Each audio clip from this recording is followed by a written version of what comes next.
General Hospital will reveal. After Lulu made the agonizing decision to expose the truth about Joe's origins, nothing in Port Charles would ever be the same.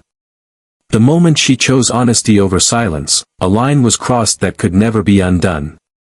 Lulu had witnessed the slow unraveling of a young man's spirit, Joe's growing confusion, the shadows of doubt that flickered behind his eyes, and the loneliness that clung to him even in a room full of people.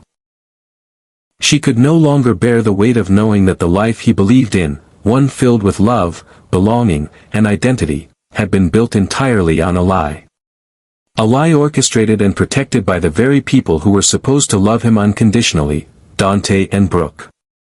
For years, Gio had lived under the impression that he was adopted into a loving family, that Lois had rescued him from abandonment and raised him with the purest of intentions. He had no reason to question the story told to him, no reason to suspect that just outside the frame of that carefully painted picture were two people who had known the truth all along. Dante, the man who had remained cold and distant toward him in recent months, had never once reached out through the years to find him. Brooke, who always wore the mask of kindness, never once hinted at the depth of her betrayal. And Lois, his supposed mother, stood at the center of the fabrication, complicit in shaping a false life that denied him the very roots of his identity. It was backstage at the nurses' ball where the truth exploded like shrapnel through the lives of everyone involved. Just hours earlier, Gio had stood beneath the lights, playing his violin with heart and confidence, unaware that the world he thought he knew was moments away from shattering. The confrontation between Lulu and Lois was fierce, raw with emotion, and uncontainable. Lulu, unable to endure the silence any longer, declared the truth in no uncertain terms. In a voice shaking with equal parts guilt and conviction, she named Dante and Brooke as Joe's biological parents and laid bare the years of deception that had followed his birth. The revelation sent shockwaves through the Quartermain estate and beyond. Dante was visibly shaken, pale and silent, as if the weight of his decisions had finally collapsed on top of him. Brooke's face turned ashen, her eyes filled with panic as she realized that everything she had worked to contain had now been laid bare. Olivia broke into tears, whispering fragments of regret and disbelief. Ned struggled to keep order amidst the chaos, while Tracy, fierce and uncompromising, demanded answers none of them were prepared to give. Even Sonny, usually stoic and controlled, looked as though the ground had shifted beneath him. But no one felt the impact as deeply as Gio. For him, this wasn't just about the betrayal of a secret, it was the collapse of an entire belief system. The people who had once defined his understanding of family had now reduced it to a calculated omission. Everything he had ever believed about himself, his lineage, and his place in the world was now in question. The boy who had dreamed of becoming a renowned violinist, who had poured his soul into every note on stage, now saw only manipulation behind every smile he had trusted. Gio couldn't reconcile the warmth Dante occasionally showed with the man who had abandoned him at birth. He couldn't align Brooke's gentle guidance with a mother who had never once told him he was hers. And Lois, the woman who tucked him in at night, cheered him on from the wings, and taught him to believe in himself, was now someone he saw as a stranger, a guardian of lies dressed in maternal affection. That night, Gio felt himself unravel. The betrayal carved deep into his chest, robbing him of breath and direction. He wandered the halls of the Quartermain mansion in a daze, staring at the faces on the walls that once gave him pride and comfort but now seemed to mock him with silent judgment. Every corner of the estate felt unfamiliar, tainted by the knowledge that it had never truly been his home, that he had been a guest in a life constructed to keep him in the dark. He no longer recognized the boy he once was, nor the family he had once cherished. Everything had changed, and nothing could ever make it right again. Gio could no longer bear the suffocating familiarity of the Quartermain mansion. Every hallway, every framed portrait, every echoing footstep reminded him of the devastating truth, that he had never been more than a hidden secret, a chapter of shame quietly edited out of the family narrative. The opulent rooms that once felt majestic now pressed in on him, heavy with the weight of betrayal. Each ornate chandelier, each polished surface seemed to reflect the hollow ache within him. The house was filled with people who had called him family, yet none had fought to claim him when it mattered. What once passed as affection now seemed like charity born from guilt. There was no home left for him here. As dawn approached and the estate still slept under a blanket of deceptive calm, Gio made his exit. There were no farewells, no bags packed in haste, no dramatic confrontation. He moved in silence, gathering only what he needed, just enough to disappear. In the parlor, beneath the soft light of the stained glass windows, he left a folded note. Its presence was understated, but its meaning irreversible. It was the final trace of a presence that had been misunderstood, underestimated, and ultimately lost. When the family awoke, the stillness of the house was different, thicker, colder. There was no sound of violin strings being tuned, no hum of soft footsteps along the hallway carpet. Gio had vanished without a word, without a destination, leaving behind a silence that reverberated louder than any confrontation could. The Quartermaines were left to absorb the impact of his departure like a slow-moving avalanche, with each realization hitting harder than the last.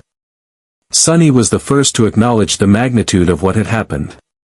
Though he maintained a composed exterior, the absence of Gio carved a wound that he could not ignore. It was not just regret, but a haunting sense of what could have been. He had lost his grandson before he ever truly got to know him, before he had a chance to offer anything meaningful. In private moments, he found himself revisiting memories, small interactions, missed opportunities, and wondering when the moment passed that he could have changed the outcome. Christina threw herself into the task of finding him. She scoured through digital footprints, mapped potential bus routes, checked every cafe Gio had once frequented, hoping to find a trace. But no matter how many stones she turned, the result remained the same, emptiness. It was as if Gio had not just left the house, but had erased himself from the entire town. Olivia retreated into Joe's bedroom, now a shrine of suspended time. The bed remained unmade, the sheets faintly carrying his scent. The case that once held his violin sat closed on the desk, untouched. She traced her fingers over the desk surface, stopping on a spot where he used to tap his fingers when thinking. Her grief was not loud but constant, a quiet mourning for a presence that had filled her life with so much hope.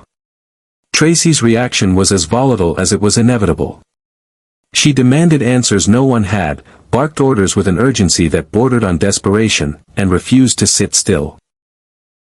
Yet beneath the fire, she bore a cold realization that this loss had struck deeper than she admitted. She remembered the small signs of brilliance Gio had shown, the potential she had seen but never nurtured enough. Now, with him gone, her authority felt hollow. She had miscalculated, not just in strategy but in humanity. Days passed, but the ache remained. The absence was palpable, at the dinner table, in the empty music room, in the untouched mailbox outside the estate. Joe's name was not spoken aloud often, not out of avoidance, but because no one knew how to speak of him without confronting their own complicity. His departure had unspooled the tightly held illusions each family member had clung to, exposing not just a broken boy, but a fractured family. Out beyond the city, Gio walked through unfamiliar streets. No destination had been chosen, just movement for the sake of escape. He needed space not just from the people who had failed him, but from the version of himself that had existed within their orbit.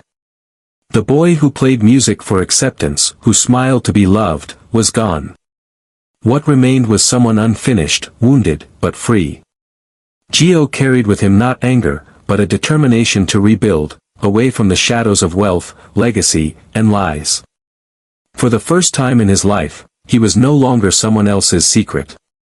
He was simply himself, beginning again in silence. Gio did not go to Sonny's house. He didn't return to any of the places that once offered him comfort. He didn't seek refuge in the arms of friends, nor did he confide in anyone before disappearing. There was no need. He no longer craved understanding or reassurance. What he needed was distance, distance from the suffocating web of identities others had tried to weave around him, from the titles that were never his choice to bear. He no longer wished to be known as anyone's grandson, son, or heir. He longed for a life where he could exist without the heavy shadows of lineage, where he wasn't defined by the secrets others had buried or the legacy they had thrust upon him without permission. He chose to go far, far beyond the familiar streets of Port Charles, beyond the judgmental whispers and knowing stares. He sought a place where his name meant nothing to anyone, where the weight of expectation could not follow him, where no one would glance at him and see the echoes of someone else's past. In this place, he would not be measured by the people who failed him or the family that refused to claim him until it was too late. He would not be asked to answer for sins that weren't his. He would start again, not as the boy with the perfect posture and carefully practiced bow, but as someone undefined, unshaped, raw and untethered. All he carried with him was his violin, slung over his shoulder like a talisman. It was the only part of his life that still felt real. He found solace in it, even in the coldest nights when the wind bit at his skin and silence settled thick over unfamiliar rooftops. He would take out the instrument in empty train stations, in quiet alleys, in moonlit fields where no one listened, and he would play. Not for applause, not for love, not for validation. Just to feel something that belonged entirely to him.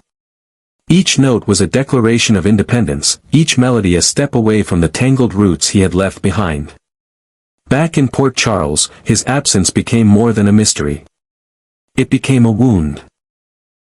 The suddenness of his departure unsettled the town, not because he had been a central figure, but because his vanishing forced people to confront truths they had long avoided. The Quatermain estate, usually so bustling with layered agendas and overlapping drama, fell into a strange, uneasy quiet. The rhythms of daily life continued, but with hesitation, as if everyone was holding their breath for something that would never return. Sonny tried to hold the family together with the quiet authority that had always defined him. In public, he maintained an image of strength, calmly reassuring others that Gio was just taking time, that the young man would come home when he was ready. But behind closed doors, the cracks showed.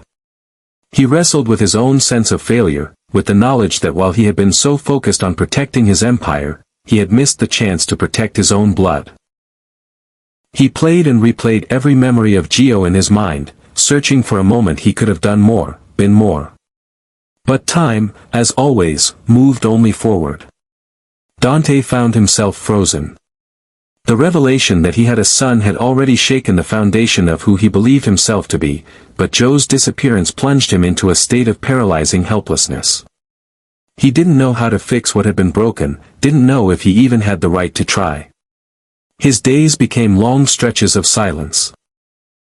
He avoided the music room, avoided the mirror, avoided any space where he might have to confront the reality of his own absence in Joe's life. At night, he lay awake staring at the ceiling, wondering whether Gio would ever forgive him, or worse, whether Gio had already forgotten him. Brooke unraveled slowly. She couldn't sleep. Every time she closed her eyes, she saw Joe's face as he used to look at her, curious, trusting, seeking something she never gave him. She walked the halls of the mansion like a ghost, her fingers trailing along the edges of doorframes as if trying to feel him still there.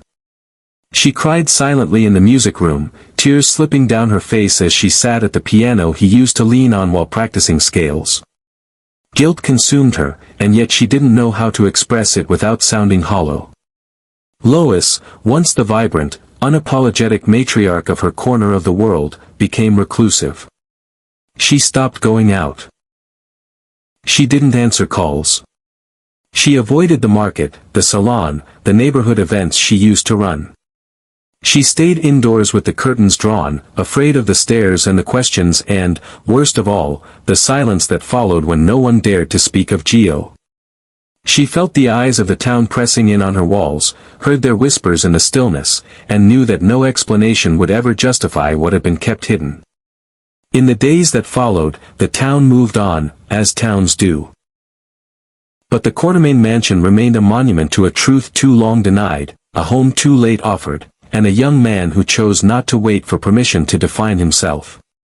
Gio had vanished from their lives not in anger, but in finality.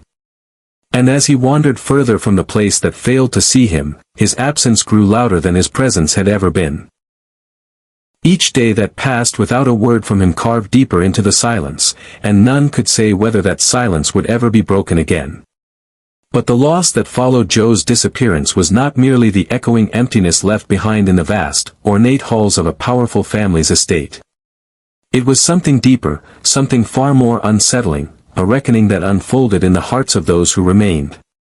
The absence of Gio became more than just a physical void. It was a mirror held up to each member of the family, reflecting the truths they had long buried beneath tradition, pride, and control. It was a painful reminder that the things we try hardest to conceal often inflict the most lasting wounds. The mansion, for all its wealth and prestige, had never truly been a home for Gio.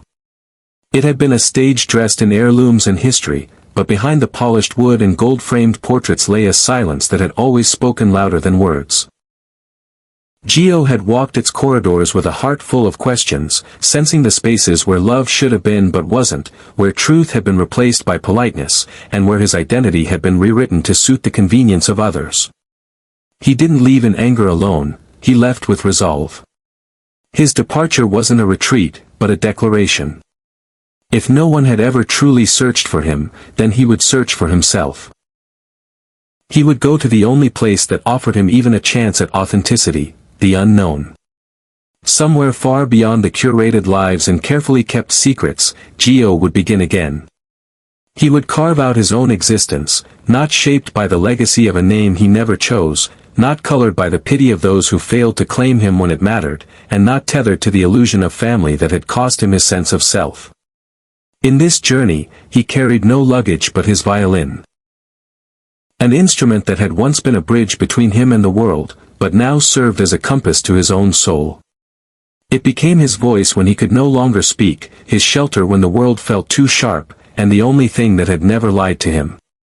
With it, he turned sorrow into song, memory into melody. Each note he played was heavy with the weight of all that had been lost, but also filled with a fragile hope that something new might yet be found. As winter winds began to descend from the north, they carried with them whispers of a melody, soft, aching, and untamed. Perhaps somewhere in a quiet town whose name no one in Port Charles would ever hear, Gio sat alone on a park bench beneath a sky full of stars.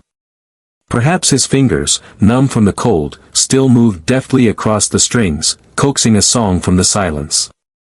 A song with no title, no audience, no need for applause. Just a boy and his violin, playing not for recognition, but for release. Not for belonging, but for liberation. And in those notes, in that wordless language of emotion and resilience, there was freedom. A freedom from the burden of being someone else's secret. A freedom from the ache of waiting for love that never came. Joe's music did not cry out for rescue, it stood as a quiet act of defiance, a refusal to be defined by what he had endured. His song was the sound of survival, the anthem of a soul in search of something true. Back in Port Charles, the family may have continued to hold dinners, attend galas, and uphold the illusion of stability. But somewhere, in the quiet of a lonely night, the sound of an unseen violin would rise on the wind like a ghost, reminding them of the boy they let slip through their hands. And in that haunting beauty, in those distant, fragile strains of music, they would be forced to remember. Not just who Gio was, but who they failed to be.